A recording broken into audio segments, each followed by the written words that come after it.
ಜಗದ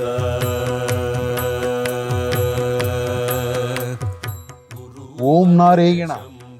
ಕೈವಾರ ತಾತಯ್ಯ ಎಂದೇ ಪ್ರಸಿದ್ಧಿ ಪಡೆದಿರುವ ಸದ್ಗುರು ಶ್ರೀ ಯೋಗಿ ನಾರಾಯಣ ತಾತಯ್ಯನವರ ತಪೋಭೂಮಿ ಶ್ರೀ ಕ್ಷೇತ್ರ ಕೈವಾರ. ಗುರು ಪೌರ್ಣಮಿಯ ಅಂಗವಾಗಿ ಇದೇ ಜುಲೈ 27, 28 ಹಾಗೂ 29ರಂದು ಗುರುಪೂಜಾ ಮಹೋತ್ಸವ ಹಾಗೂ ಸಂಗೀತೋತ್ಸವವನ್ನು ಶ್ರೀ ಕ್ಷೇತ್ರ ಕೈವಾರದ ಸದ್ಗುರು ಶ್ರೀ ಯೋಗಿ ನಾರಾಯಣ ತಾತಯ್ಯನವರ ಮಠದಲ್ಲಿ ಹಮ್ಮಿಕೊಳ್ಳಲಾಗಿದೆ. ಗುರುಪೂಜಾ ಸಂಗೀತೋತ್ಸವದ ಅಂಗವಾಗಿ ಕ್ಷೇತ್ರದ ಧರ್ಮಾಧಿಕಾರಿಗಳಾದ ಡಾಕ್ಟರ್ MR ಜಯರಾಮ್ ರವರು ಹಾಗೂ ಶ್ರೀ ಯೋಗಿ ನಾರಾಯಣ ನಾದ ಸುಧಾರಸ ಸಂಕೀರ್ತನಾ ಯೋಜನೆಯ ಸಂಚಾಲಕರಾದ ವಿದ್ವಾನ್ ವಾನರಾಶಿ ಬಾಲಕೃಷ್ಣ ಭಾಗವತರವರು ಮಾಹಿತಿಯನ್ನು ನೀಡಿ ಮಾತನಾಡಿದರು. ಟ್ರಸ್ಟ್ನ ಉಪಾಧ್ಯಕ್ಷರಾದ ಶ್ರೀ ಜೆ ವಿಭಾಕರ್ ರೆಡ್ಡಿ ಹಾಗೂ ಖಜಾಂಚಿಗಳಾದ ಶ್ರೀ RPM ಸತ್ಯನಾರಾಯಣ್ ರವರು ಉಪಸ್ಥಿತರಿದ್ದರು. ಇದೇ ಜುಲೈ 27, 28 ಹಾಗೂ 29ರಂದು ಶ್ರೀ ಕ್ಷೇತ್ರ ಕೈವಾರದಲ್ಲಿ ನಡೆಯುವ ಗುರುಪೂಜಾ ಸಂಗೀತೋತ್ಸವಕ್ಕೆ ಬನ್ನಿ, ಭಾಗವಹಿಸಿ ಸದ್ಗುರು ಕೈವಾರ ತಾತಯ್ಯನವರ ಕೃಪೆಗೆ ಪಾತ್ರರಾಗಿ. ಶ್ರೀ ಗಣನಾಥುನಿ ಶಾರದಾ ಸತ್ಕವಲನ್ ಸಹಜ ಯೋಗಿ ಮುನುಲನ್ ಸುರುಲನ್ ದೇವ ಬ್ರಾಹ್ಮಣ ಧನ್ಯುನಿ ಸಕಲಂತರ್ಯಾಮಿ ಹರಿಣಿಚಾಲ ಭಜಂತು. ಸದ್ಗುರು ಯೋಗಿ ನಾರಾಯಣ ಯತೀಂದ್ರರು ಋಷಿ ಮುನಿಗಳು, ಯೋಗಿಗಳು, ವರಕವಿಗಳು, ಕಾಲಜ್ಞಾನಿಗಳು. ಅವರ ವ್ಯಾಸ ಪೌರ್ಣಮಿ, ಗುರುಗಳ ಪೌರ್ಣಮಿ, ಗುರುಪೂಜಾ ಮಹೋತ್ಸವವನ್ನು ಆಚರಣೆಯನ್ನು ನಾವು ಮಾಡ್ತಾ ಇದ್ದೇವೆ. ಈ ಪರಂಪರೆ ಎಷ್ಟೋ ವರ್ಷಗಳಿಂದ ಬರ್ತಾ ಇದೆ. ಈ ಪರಂಪರೆಯಲ್ಲಿ ಎಲ್ಲ ಭಕ್ತಾದಿಗಳು, ಅವರ ದಾಸಾನುದಾಸರು ಎಲ್ಲ ಒಂದು 5,000 ತಂಡ, ಭಜನೆಯ ತಂಡ ಅವರೆಲ್ಲರೂ ಬಂದು ಇಲ್ಲಿ ಸಮರ್ಪಣೆ ಮಾಡುವಂಥ ಒಂದು 3 ದಿನ ಕಾರ್ಯಕ್ರಮ ನಮ್ಮಲ್ಲಿ ನಾವು ಹಮ್ಮಿಕೊಂಡಿದ್ದೇವೆ. ಬರೀ ಭಜನೆಯವರೇ ಅಷ್ಟೇ ಅಲ್ಲ, ಸಂಗೀತದವರು ಕೂಡ ಅವರು ಬಂದು ಅವರವರ ಸಮರ್ಪಣೆಯ ಭಾವದಲ್ಲಿ ಗುರುಗಳಿಗೆ ಅರ್ಪಣೆ ಮಾಡುವಂಥ ಪುಣ್ಯ ದಿನ ಈ ವ್ಯಾಸ ಪೌರ್ಣಮಿ.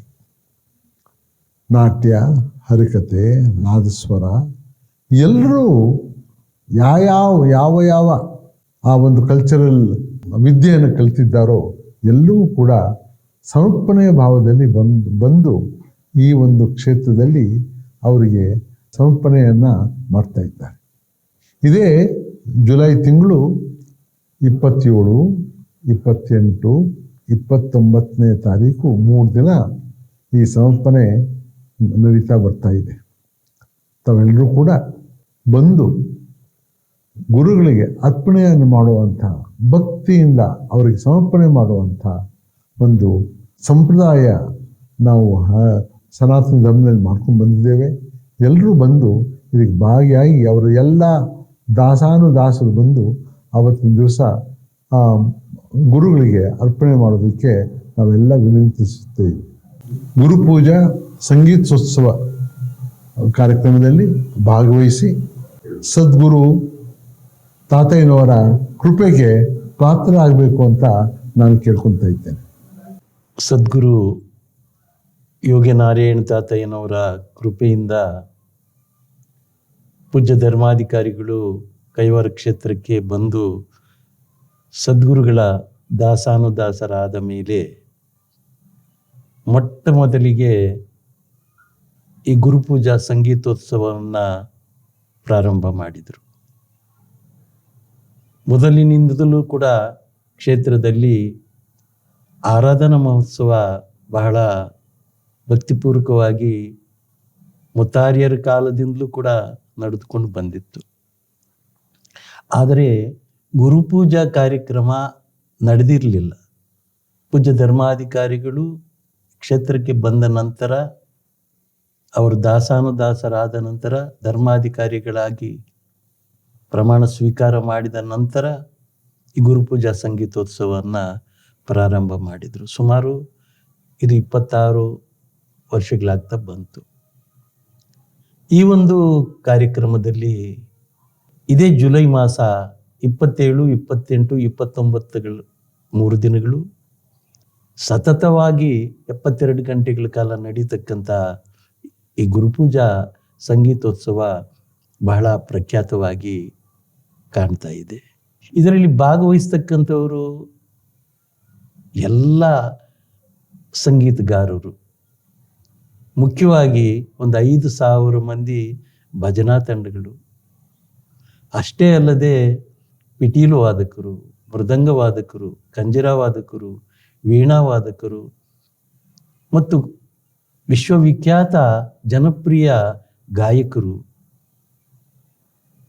ಅಷ್ಟೇ ಅಲ್ಲದೆ ಜಾನಪದ ಶೈಲಿಯಲ್ಲೂ ಕೂಡ ವೀರಗಾಸೆ ಇರ್ಬೋದು, ತೊಗಲು ಬೊಂಬೆ ಆಟ ಇರ್ಬೋದು, ಕೋಲಾಟ ಇರ್ಬೋದು, ಪಂಡ್ರಿ ಭಜನೆ ಇರ್ಬೋದು, ಇಂಥ ವೈವಿಧ್ಯಮಯ ಕಲೆಗಳು ಅವರೆಲ್ಲರೂ ಬಂದು, ಸಂಗೀತಗಾರರು ಅಲ್ಲದೆ ಜಾನಪದ ಶೈಲಿಯ ಎಲ್ಲ ಕಲೆಗಳು ಉಳ್ಳಂತಹ ಎಲ್ಲರೂ ಬಂದು ಅಂದು ಆ 3 ದಿನಗಳಷ್ಟು ಕಾಲ ಸದ್ಗುರುಗಳ ಪಾದಪದ್ಮಗಳಿಗೆ ತಮ್ಮ ಸಂಗೀತ ಸೇವೆಯನ್ನು ತಾವು ರೂಢಿಸಿಕೊಂಡು ಬಂದಿರತಕ್ಕಂಥ ಈ ಲಲಿತ ಕಲೆಗಳನ್ನು ಅವರು ಪಾದಗಳಿಗೆ ಸಮರ್ಪಣೆ ಮಾಡ್ತಕ್ಕಂಥ ಮಹೋನ್ನತವಾಗಿರ್ತಕ್ಕಂಥ ಕಾರ್ಯಕ್ರಮವೇ ಈ ಗುರುಪೂಜಾ ಸಂಗೀತೋತ್ಸವದ ಕಾರ್ಯಕ್ರಮ. ಇಲ್ಲಿ ಎಲ್ಲರಿಗೂ ಅವಕಾಶ ಉಂಟು. ಎಲ್ಲರಿಗೂ ಅಂದರೆ ಬಹಳ ದೊಡ್ಡ ಒಂದು ನ್ಯಾಷನಲ್ ಲೆವೆಲ್, ರಾಷ್ಟ್ರೀಯ ಮಟ್ಟದ ದೊಡ್ಡ ವಿದ್ವಾಂಸರು ಇಲ್ಲಿಗೆ ಆಗಮಿಸ್ತಾ ಇದ್ದಾರೆ. 27ನೇ ತಾರೀಕು ಸರಸ್ವತಿ ರಾಜಗೋಪಾಲನ್ರವರು ಬಹಳ ಸುಪ್ರಸಿದ್ಧ ವೀಣಾವಾದಕರು, ಅವರು ದೆಹಲಿಯಿಂದ ಬರ್ತಾ ಇದ್ದಾರೆ. ಹಿಂದೂಸ್ತಾನಿ ಸಂಗೀತದಲ್ಲಿ ಬೆಳಗಾಂನಿಂದ ಮಹಾಲಿಂಗೈ ಮಠದ ಅವರು ಬರ್ತಾ ಇದ್ದಾರೆ. ಮತ್ತು ನೇದ್ನೂರಿ ಕೃಷ್ಣಮೂರ್ತಿ ಅವರ ಸನಿಹದಲ್ಲಿದ್ದು ಅವರ ಹತ್ರ ಶಿಷ್ಯತ್ವವನ್ನು ಪಡೆದಿರ್ತಕ್ಕಂಥ ಪ್ರಸಿದ್ಧ ವಿದ್ವಾಂಸರು ವಿನಯ್ ಶರ್ವಾ ಅವರು ಈ ಕಾರ್ಯಕ್ರಮಕ್ಕೆ ಬರ್ತಾ ಇದ್ದಾರೆ. ಅಷ್ಟೇ ಅಲ್ಲದೆ ತಿರುಪತಿಯಲ್ಲಿ ಅನೇಕ ನಾದ ನೀರಾಜನಂ ಕಾರ್ಯಕ್ರಮಗಳಲ್ಲಿ ಪಾಲ್ಗೊಂಡಿರ್ತಕ್ಕಂಥ ಬೊಮ್ಮಿಶೆಟ್ಟಿ ರಘುನಾಥರವರು ಈ ಕಾರ್ಯಕ್ರಮಕ್ಕೆ ಬರ್ತಾ ಇದ್ದಾರೆ. ಇಷ್ಟೇ ಅಲ್ಲದೆ ಅನೇಕ ಜನ ಭಕ್ತಾದಿಗಳು, ಸ್ಥಳೀಯ ವಿದ್ವಾಂಸರು ಎಲ್ಲರೂ ಕೂಡ 27ನೇ ತಾರೀಕು ಬರ್ತಾ ಇದ್ದಾರೆ. ಇನ್ನು 28ನೇ ತಾರೀಕು ಸುಮಂತ್ ಮಾಳವಿ ಅವರಿಂದ ಪಿಟೀಲ್ ಸೋಲೋ ಇರ್ತದೆ. ಕೇರಳದ ಸುಪ್ರಸಿದ್ಧ ವಿದ್ವಾಂಸ, ಬಹಳ ವರ್ಷಗಳಿಂದಲೂ ಕೂಡ ಬಹಳ ಹೆಚ್ಚಿನ ಖ್ಯಾತಿಯನ್ನು ಪಡೆದಿರ್ತಕ್ಕಂಥ ಶಂಕರ್ ನಂಬೂದರಿ ಅವರ ಗಾಯನ ಇರ್ತದೆ. ಆನಂತರ ಬೆಂಗಳೂರಿನಲ್ಲಿ ಕೊಳಲು ವಾದನದಲ್ಲಿ ಸುಪ್ರಸಿದ್ಧ ವಿದ್ವಾಂಸರಾಗಿರ್ತಕ್ಕಂಥ ಅಮಿತ್ ಎ ನಾಡಿಗ್ ಅವರಿಂದ ಕೊಳಲು ವಾದನ ಇರ್ತದೆ. ಮತ್ತು ಕರ್ನಾಟಕ ಜಾನಪದ ಅಕಾಡೆಮಿಯ ಅಧ್ಯಕ್ಷರಾಗಿರ್ತಕ್ಕಂಥ ಗೊಲ್ಲಹಳ್ಳಿ ಶಿವಪ್ರಸಾದ್ರವರು, ತಾತಯ್ಯನವರು ಭಕ್ತರು, ಅವ್ರದ್ದು ಕಾರ್ಯಕ್ರಮ ಇರ್ತದೆ. ಮತ್ತು ಹೈದರಾಬಾದ್ನ ಎಸ್ ಮಹಬೂಬ್ ಸುಬಾನಿ ಅಂತ, ಅವರು ಮ್ಯಾಂಡೋನಿಲ್ನಲ್ಲಿ ಭಾಳ ವಿಶ್ವವಿಖ್ಯಾತರಾಗಿದ್ದಾರೆ, ಅವ್ರದ್ದು ಕಾರ್ಯಕ್ರಮ ಇರ್ತದೆ. ಅವರು ಹೈದರಾಬಾದ್ನಿಂದ ಬರ್ತಿದ್ದಾರೆ. ಮತ್ತು ನೂಪುರ ಫೈನ್ ಆರ್ಟ್ಸ್ ರೂಪಾ ರಾಜೇಶ್ ಬೆಂಗಳೂರು ಅವರಿಂದ, ಅವರ ನೇತೃತ್ವದಲ್ಲಿ ಕೂಚಿಪುಡಿ ನೃತ್ಯ ಪ್ರದರ್ಶನ ಇರ್ತದೆ. ಇದೆಲ್ಲ 28ನೇ ತಾರೀಕಿನ ಕಾರ್ಯಕ್ರಮಗಳು. ಮತ್ತು ಅಂದು ಬಹಳ ದೊಡ್ಡ ದೊಡ್ಡ ವಿದ್ವಾಂಸರೆಲ್ಲ ಕೂಡ ಬೆಳಿಗ್ಗೆಯಿಂದ 6 ಗಂಟೆಗೆಯಿಂದ ಪ್ರಾರಂಭಗೊಂಡು ಈ ಕಾರ್ಯಕ್ರಮಗಳು ಆಗ್ತವೆ. 29ನೇ ತಾರೀಕು ಗುರುಪೂರ್ಣಿಮಾ ದಿನ, ಪವಿತ್ರವಾಗಿರ್ತಕ್ಕಂಥ ದಿನ. ಅಂದು 10 ಗಂಟೆಗೆ ಗೋಷ್ಠಿ ಗಾಯನ ಕಾರ್ಯಕ್ರಮ ಇರ್ತದೆ. ಗೋಷ್ಠಿ ಗಾಯನ ಅಂದರೆ 5 ಕೀರ್ತನೆಗಳು, ತಾತಯ್ಯನವರ ಕೀರ್ತನೆಗಳನ್ನು ಎಲ್ಲ ಸಮಸ್ತ ಭಕ್ತಾದಿಗಳು ಮತ್ತು ಸಂಗೀತ ವಿದ್ವಾಂಸರು, ಸ್ಥಳೀಯರು ಅಂದರೆ 2 ಜಿಲ್ಲೆಗಳು ಅಲ್ಲದೆ ಬೆಂಗಳೂರಿನವರು ಕೂಡ ಸೇರಿಕೊಂಡು ಆ ಗೋಷ್ಠಿ ಗಾಯನದಲ್ಲಿ ಪಾಲ್ಗೊಳ್ತಕ್ಕಂಥ ಒಂದು ವೈಶಿಷ್ಟ್ಯಮಯ ಕಾರ್ಯಕ್ರಮ ಇದಾಗಿದೆ. ಇದರಲ್ಲಿ 5 ಕೀರ್ತನೆಗಳು ಅಂದರೆ ಪಂಚಕೀರ್ತನೆಗಳನ್ನು ಇದರಲ್ಲಿ ಗೋಷ್ಠಿ ಗಾಯನದಲ್ಲಿ ಎಲ್ಲ ಸಮಸ್ತ ವಿದ್ವಾಂಸರೆಲ್ಲರೂ ಕೂಡ ಆಡ್ತಕ್ಕಂತಹದ್ದು ಗೋಷ್ಠಿ ಗಾಯನದಲ್ಲಿ ಇದೆ. ಆನಂತರ 11 ಗಂಟೆಯಿಂದ 1 ಗಂಟೆವರೆಗೂ ಸದ್ಗುರು ಶ್ರೀ ಯೋಗಿನಾರಾಯಣ ತಾತಯ್ಯನವರಿಗೆ ವಿಶೇಷ ಅಭಿಷೇಕ, ರಾಜೋಪಚಾರ, ಷೋಡಶೋಪಚಾರ, ಅಷ್ಟಾವಧಾನ ಸೇವೆ, ಸಮರ್ಪಣೆ, ವಿವಿಧ ಫಲ ಪುಷ್ಪಗಳಿಂದ ಪುನುಗು, ಜವಾಜಿ, ಕೇಸರಿ, ಗೋರೋಜನ, ಛತ್ರ, ಚಾಮರಾದಿ ಬಿರುದು ಬಾವಲುಗಳೊಂದಿಗೆ ಗುರುಪೂಜಾ ಸೇವೆ ಸಮರ್ಪಣೆ ಆಗಲಿದೆ. ಸಮಸ್ತ ಭಕ್ತರಿಂದ ಪೂಜ್ಯ ಧರ್ಮಾಧಿಕಾರಿಗಳ ನೇತೃತ್ವದಲ್ಲಿ. ಮತ್ತು ಆ ದಿನ ಬಹಳ ಪವಿತ್ರವಾಗಿರ್ತಕ್ಕಂಥ ದಿನ ಆದುದರಿಂದ ಪೂಜ್ಯ ಧರ್ಮಾಧಿಕಾರಿಗಳು ಸಂದೇಶವನ್ನು ನೀಡ್ತಾ ಇದ್ದಾರೆ. ಪೂಜ್ಯ ಧರ್ಮಾಧಿಕಾರಿಗಳ ಸಂದೇಶ ಆದ ನಂತರ ಮಹಾಮಂಗಳಾರತಿ ಕಾರ್ಯಕ್ರಮ ನಡೀತದೆ. 1 ಗಂಟೆಗೆ ಮತ್ತೆ ದೊಡ್ಡ ದೊಡ್ಡ ವಿದ್ವಾಂಸರಿಂದ ಕಾರ್ಯಕ್ರಮಗಳು ಪ್ರಾರಂಭ ಆಗ್ತದೆ. ಮಂಜುಳಾ ಜಗದೀಶ್ ಅವರಿಂದ ಗಾಯನ ಇರ್ತದೆ. ಚಿಂತಾಮಣಿ ಸಂಗೀತ ಮಹಾವಿದ್ಯಾಲಯ ಪದ್ಮಾವತಿ ಅವರ ನೇತೃತ್ವದಲ್ಲಿ ಗಾಯನ ಇರ್ತದೆ. ಕೆ ವೀಣಾ ಮತ್ತು ಶಿಷ್ಯವರಿಂದ ಗಾಯನ ಇರ್ತದೆ. ಭೈರತಿ ಬೆಂಗಳೂರಿನ ಆಂಜನಪ್ಪನವರು ಅವರಿಂದ ಗಾಯನ ಇರ್ತದೆ. ಲಕ್ಷ್ಮೀ ಕೆಂಪರಾಜ್, ಶಾಲಿನಿ, ನವೀನ್ ಕುಮಾರ್ ಅವರಿಂದ ಗಾಯನ ಇರ್ತದೆ. ಶ್ರೀವಲ್ಲಿ ಶ್ರೀಧರ್, ಡಾಕ್ಟರ್ ಶುಭಮಂಗಳ ರಘುನಂದನ್ ಬೆಂಗಳೂರು ಅವರಿಂದ ಗಾಯನ ಇರ್ತದೆ. ಸೀತಾಲಕ್ಷ್ಮಿ ಜ್ಞಾನಗಂಗಾ ಸಂಗೀತ ಪಾಠಶಾಲೆ ಅವರಿಂದ ಕಾರ್ಯಕ್ರಮ ಇರ್ತದೆ. ಬೇತಮಂಗಲದ BK ಚಂದ್ರಪ್ಪ ಮತ್ತು ಶಿಷ್ಯವೃಂದ ಅವರಿಂದ ಗಾಯನ ಇರ್ತದೆ. ಆಮೇಲೆ ಕೈಪು ಅವರ ಮಗಳಾಗಿರ್ತಕ್ಕಂಥ ಸುಧಾಮಣಿ ವೆಂಕಟರಾಘವ್ ಹಾಗೂ ಶ್ರೀಹರ್ಷ ರಾಘವ್ ಅವರಿಂದ ಗಾಯನ ಇರ್ತದೆ. ತೇಜಸ್ವಿನಿ ಮನೋಜ್ ಕುಮಾರ್ ಮತ್ತು ಶಿಷ್ಯವೃಂದ ಬೆಂಗಳೂರು ಅವರಿಂದ ಗಾಯನ ಕಾರ್ಯಕ್ರಮ ಇರ್ತದೆ. ಮತ್ತು ವಾನರಾಸಿ ಬಾಲಕೃಷ್ಣ ಭಾಗವತರ್ ಅವರಿಂದಲೂ ಕೂಡ ಒಂದು ಕಾರ್ಯಕ್ರಮ ಇರ್ತದೆ. ನಂತರ 5 ಗಂಟೆಯಿಂದ ವಿಶೇಷ ಕಾರ್ಯಕ್ರಮಗಳು ನಡೀತವೆ. AC ರಾಜಶೇಖರ್ ಅಂತ ದೊಡ್ಡ ವಿದ್ವಾಂಸರ ನಾದಸ್ವರದಲ್ಲಿ ಅವರ ಕಾರ್ಯಕ್ರಮ ಇರ್ತದೆ. ಆನಂತರ ಜಾನಪದ ಶೈಲಿಯಲ್ಲಿ ತುಂಬ ಹೆಸರನ್ನು ಗಳಿಸಿರ್ತಕ್ಕಂಥ ಕರ್ನಾಟಕದಲ್ಲಿ DR ರಾಜಪ್ಪ ಅವರಿಂದ ಗಾಯನ ಕಾರ್ಯಕ್ರಮ ಇರ್ತದೆ. ಮತ್ತು ವಿಶಾಖಪಟ್ಟಣಂನ ನೇದನೂರಿ ಕೃಷ್ಣಮೂರ್ತಿ ಅವರ ಶಿಷ್ಯರಾಗಿರ್ತಕ್ಕಂಥ ಪಂತುಲ ರಮಾ ಅವರಿಂದ ಗಾಯನ ಕಾರ್ಯಕ್ರಮ ಇರ್ತದೆ. ಮತ್ತು ಕೇರಳದ KS ವಿಷ್ಣುದೇವ್ ಅವರಿಂದ ಗಾಯನ ಕಾರ್ಯಕ್ರಮ ಇರ್ತದೆ. ಮತ್ತು ಸಂಸ್ಕಾರ ಭಾರತೀಯ ರಾಷ್ಟ್ರೀಯ ಅಧ್ಯಕ್ಷರಾಗಿರ್ತಕ್ಕಂಥ ಡಾಕ್ಟರ್ ಮೈಸೂರು ಮಂಜುನಾಥ್ ಅವರ ಅಣ್ಣ ಮೈಸೂರು ನಾಗರಾಜ್ ಅವರಿಂದ ಪಿಟೀಲ್ ಸೋಲೋ ಕಾರ್ಯಕ್ರಮ ಇರ್ತದೆ. ಅದಕ್ಕೆ ಪದ್ಮಶ್ರೀ ತಿರುವಾರೂರು ಭಕ್ತವತ್ಸಲಂ ಅವರು ಮೃದಂಗ ನುಡಿಸ್ತಾ ಇದ್ದಾರೆ. ಅವರಿಗೆ ಪದ್ಮಶ್ರೀ ಅವಾರ್ಡ್ ಬಂದಿದೆ.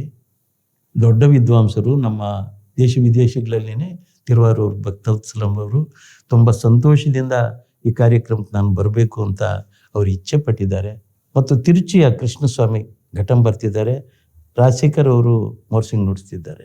ನಂತರ ದಿವ್ಯಶ್ರೀ ಭರತನಾಟ್ಯ ಶಾಲಾ ಬೆಂಗಳೂರು ನಯನಾ ರಮೇಶ್ ಅವರಿಂದ ಭರತನಾಟ್ಯ ಕಾರ್ಯಕ್ರಮ ಇರ್ತದೆ. ನಂತರ ಇಡೀ ರಾತ್ರಿ ಅಂದರೆ ಸುಮಾರು 11:30ಯಿಂದ ಬೆಳಗಿನವರೆಗೂ ಮಹಾಮಂಗಳದವರೆಗೂ ಕೇರಳದ ಸುಪ್ರಸಿದ್ಧ ನಾದಸ್ವರ ವಿದ್ವಾಂಸರು ಕಣ್ಣನ್ ಮತ್ತು ಆನಂದ್ ಅವರಿಂದ ನಾದಸ್ವರ ಕಾರ್ಯಕ್ರಮ ಏರ್ಪಾಡು ಮಾಡಲಾಗಿದೆ. ಅದಕ್ಕೆ ತವಿಲ್ ಸಹಕಾರವನ್ನು ಶ್ರೀಲಂಕಾದಿಂದ ಬದಲೇ ಶಂಕರ್ ಅವರು ಆಗಮಿಸ್ತಾ ಇದ್ದಾರೆ. ಮತ್ತು ಅವರಿಗೆ ಸರಿಸಮಾನವಾಗಿರ್ತಕ್ಕಂಥ ತವಿಲ್ ವಾದ್ಯರು ವಿಳಂಬಾಕಂ ಗಣಪತಿ ಅಂತ ತಮಿಳ್ನಾಡಿನವರು, ಅವ್ರದ್ದು ಪೂರ್ತಿ ರಾತ್ರಿಯೆಲ್ಲ ಕೂಡ ನಾದಸ್ವರ ಮತ್ತು ತವಿಲ್ ಕಾರ್ಯಕ್ರಮ ಆಯೋಜಿಸಲಾಗಿದೆ. ತಾವೆಲ್ಲರೂ ಕೂಡ ಶ್ರದ್ಧೆಯಿಂದ ಈ ಕಾರ್ಯಕ್ರಮಗಳಿಗೆ ಬರಬೇಕು ಅಂತ ಪ್ರಾರ್ಥನೆ.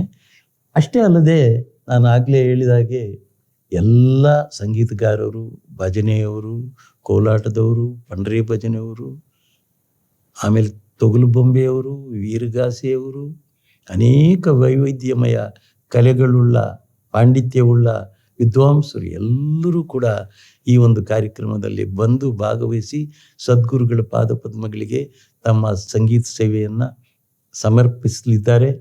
ಈ ಒಂದು ಸದಾವಕಾಶ ಬಹುಶಃ ಎಲ್ಲಿ ಕೂಡ ನಾವು ಕಾಣ್ತಾ ಇಲ್ಲ. ಈಗ ಯಾವ ಮಠದಲ್ಲೂ ಕೂಡ ಸತತವಾಗಿ 72 ಗಂಟೆಗಳಷ್ಟು ಕಾಲ ಸಂಗೀತಮಯ ಪ್ರಪಂಚದ ಮತ್ತು ಭಕ್ತಿ 5,000 ಮಂದಿ ಭಜನಾ ಭಕ್ತರು ಪಾಲ್ಗೊಳ್ತಕ್ಕಂಥದ್ದು ನಾವು ಕಾಣ್ತಾ ಇಲ್ಲ. ಶ್ರೀ ಕ್ಷೇತ್ರ ಕೈವಾರ ಎಲ್ಲರಿಗೂ ಅವಕಾಶ ಇದೆ. ಇದು ಯಾವುದೇ ಭೇದ ಎಣಿಸ್ತಕ್ಕಂಥ ಕ್ಷೇತ್ರ ಅಲ್ಲ. ಇದು ಎಲ್ಲರಿಗೂ ಕೂಡ ಇಲ್ಲಿ ಅವಕಾಶಗಳು ಉಂಟು. ಅಂಥ ಕ್ಷೇತ್ರಕ್ಕೆ ತಾವೆಲ್ಲರೂ ಕೂಡ 27, 28, 29 ಜುಲೈ ಈ ತಿಂಗಳು ನಡೆಯತಕ್ಕಂಥ ಈ ಕಾರ್ಯಕ್ರಮಗಳಿಗೆ ಬಂದು ವೀಕ್ಷಿಸಿ ಸದ್ಗುರುಗಳ ಕೃಪೆಗೆ ಪಾತ್ರರಾಗಬೇಕು ಅಂತ ಎಲ್ಲರಲ್ಲೂ ಕೂಡ ಪ್ರಾರ್ಥನೆ ಮಾಡ್ತಾ ಇದ್ದೀನಿ.